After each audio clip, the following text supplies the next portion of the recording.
dobio sam puno više od ono što sam očekivao. Dobio sam ono što će mi pomoći da kao prodajni trener još više pomažem mojim klijentima, ali sam dobio puno stvari koje će pomoći meni na osobnom planu i u mom osobnom razvoju. Tako da zaista Coaching Akademija pokriva za sudionike i jedno i drugo, znači i ono što mogu koristiti u poslu, a možda čak i važnije ono što im je potrebno kako bi se u privatnom životu dalje razvijali i pronalazili sebe u konačnici, što mislim da je neodvojivo za jednog dobrog coacha. Najvrijednije mi je to da sam upoznala sebe, da sam upoznala krasne ljude oko sebe i da sam u biti naučila kako postavljati pitanja da nisu osuđujuća, što meni jako puno znači. Ja odavde najvrijednije što nosim drugačiju sebe. To mi je negdje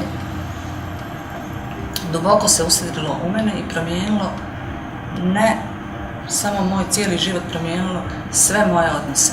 Od odnosa sa mojom kćerkom do nekih svih mojih poslovnih odnosa i nekako sam ja sad malo bolja verzija sebe.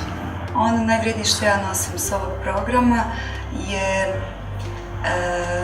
uvid u to koliko je bitna komunikacija između dvoje ljudi i što se sve u tom prostoru između dvoje ljudi događa i što iz toga možemo naučiti o sebi, ali i o drugima.